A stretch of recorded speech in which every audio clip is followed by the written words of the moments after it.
Tubuh merinding, nasib TikTokers usai nekat makan ayam sesajen untuk Ramadan.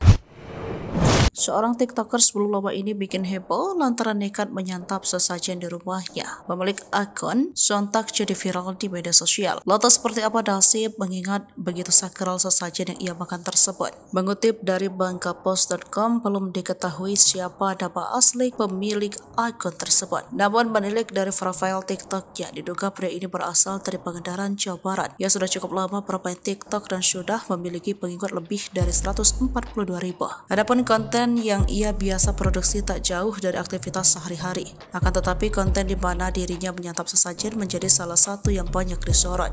Tak tanggung-tanggung, video tersebut sudah ditonton 2 juta kali. Nasibnya pun dipertanyakan lantaran nekat menyantap makanan yang diperuntukkan sebagai sesajen. Dalam video viral itu, pria tersebut dengan santainya melahap makanan sajian. Ia juga menjelaskan rasa makanan dan minuman yang biasa disediakan untuk roh leluhur tersebut. Terlihat makanan dan minuman sajian tersebut diletakkan di atas nampan yang dihias menggunakan daun pisang dan bunga.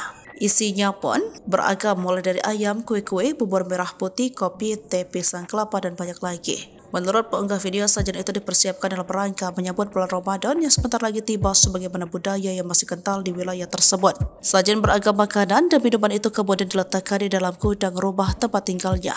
Awalnya ia menyantap ayam yang ada pada sajian tersebut. Menurutnya ayam tersebut rasanya tidak enak. Namun sebelum menyantap, ia merasa tubuhnya merinding. Ini aku agak merinding karena dari tadi mata aku lirik-lirik terus, jelasnya. Selain rasa makanan yang hambar, pria tersebut juga menuturkan rasa kopi yang sangat pahit. Makanan sisa sajian itu pun kembali diletakkan dan dirapikan seperti sebelumnya. 2 hari pasca konten tersebut diproduksi, pemilik akun ini terlihat kembali membuat postingan. Seakan ia ingin memperlihatkan bahwa dirinya bebek saja meski nekat menyantap sesajen.